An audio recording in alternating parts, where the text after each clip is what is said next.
வணக்கம் நண்பர்களே, வாங்க நம்ம ஃபார்ம் ஹவுஸில் இன்றைக்கி என்ன வேலை நடந்ததுன்னு பார்ப்போம்.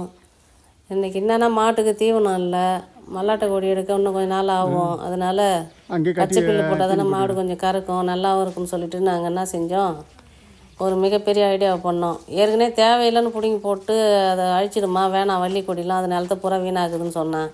இன்றைக்கி அதுவே ஒரு பெரிய உணவாகவே போச்சு மாட்டுக்கு. அந்த மாட்டுக்கு பச்சை இல்லாமல் வெறும் வைக்கலே போட்டு நம்ம அதை மாட்டை காப்பீடு பண்ணிட முடியாது. ஆனால் இயற்கை பாருங்கள், நம்மளை வேணான்னு தூக்கி போடுறாங்கன்னு கூட இல்லாமல் எனக்கு அள்ளி கொடுக்குது. இந்த மாட்டுங்களுக்கு ஒரு வள்ளி கொடியே இன்றைக்கி ஒரு நாளை போல் ஒரு கட்டு கிடைக்கிது. அதை நம்ம பிடுங்கி அதை வச்சுருந்து கூட வைக்கையும் சேர்த்து அது ஒரு தீவனமாக மாறி போச்சு. இந்த இடத்துல முத நிலம் வாங்கும்போது எல்லாருமே சொன்னோம், ஒரு மரம் கூட கிடையாது, நிற்க கூட நிழல் இல்லை, தவிப்பாங்க வேலைக்கு வரவங்க. இன்றைக்கி மரமாகவும் மாடாகவும் ஆனதுக்கு எவ்வளோ பெரிய உழைப்பு அதில் போட்டிருக்கிறோம் அப்படின்றது எனக்கு மட்டும்தான் தெரியும். இதை உங்கள்கிட்ட நான் சொல்கிறதுல ரொம்ப பெருமைப்படுறேன். ஆனால் நிறைய விஷயம் இந்த இடத்துல மாற்றினே வரேன், எனக்கே தெரியுது. இப்போ இந்த வீடியோ எடுக்கிறது எதனாலனா, ஒவ்வொரு நாளும் ஒரு விஷயத்தை நான் கற்றுக்கிறேன். அதே சமயத்தில் இந்த விவசாயத்துக்கு இப்படிலாம் இந்த நிலம் இப்படி இருந்ததுன்றது லாஸ்ட்டில் யூடியூப்பில் ஒரே வீடியோவாக நான் எல்லாத்தையும் கொஞ்சம் கொஞ்சம் கட் பண்ணி போடும்போது உங்களுக்கே தெரியும் அந்த இடம் எவ்வளோ மாற்றமாக இருக்குதுன்னு. இதுக்கெல்லாம் என்ன காரணம்னு நினைக்கிறீங்க? நீங்கள் தான். ஒரு 1000 பேராவது சப்ஸ்கிரைப் பண்ணி என்னை மோட்டிவேஷன் பண்ணுறதுனால தான் நான் இதெல்லாம் செய்ய முடியுது, நான் முழுசாக நம்புகிறேன். இதில் மல்லிகைப்பூ செடி, சாத்துக்கொடி, சப்போட்டா, நாவல், அத்தி, மா, பெலா, வாழை எல்லாமே வச்சுருக்கேன்.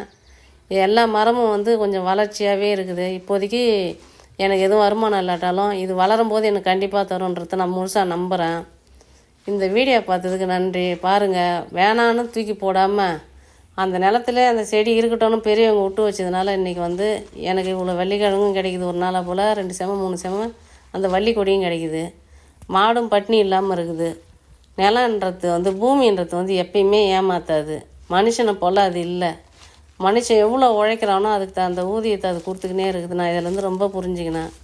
எல்லாருமே விவசாயத்துக்கு வாங்க மக்களே. ஆஃபீஸில் வேலை செய்கிறாங்க, அப்படியே இருந்துருவோம், அப்படியே பணமே கடைசி ஊரில் இருந்தோம்னா அது ஒரு காலத்தில் எப்படியும் கேள்விக்குறியாக மாறிடும்ன்றது எனக்கு நல்லா தெரியுது. கேள்விக்குறியாக மாறத்துக்கு முன்னாடி மனுஷன் ஏதாவது ஒன்று இந்த வயசில் பாருங்கள், எங்கள் அம்மா வேணாம்மா நீ செய்யாதுன்னு சொன்னாலும் கேட்கவே மாட்டாங்க. எங்கள் கூடயே உழைக்கிறதுக்கு தெம்பாகவே செய்கிறாங்க.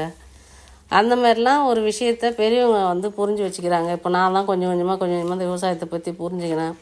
பாருங்கள், இவங்க கூட இருந்தவங்களாம் விற்றுட்டோம், அவள் கஷ்டப்படுவான்னு பார்த்தா அவள் குச்சி விளாட்றா. எல்லா சாப்பாடு நாமளே சாப்பிட்றோம், தெம்பாக்கிறலாம் என்னன்னு தெரில. ஓகே, அவளும் சந்தோஷமாக இருக்கட்டும், நாமளே சந்தோஷமாக இருப்போம். வீடியோ பார்த்ததுக்கு நன்றி. ஓகே, பாய்.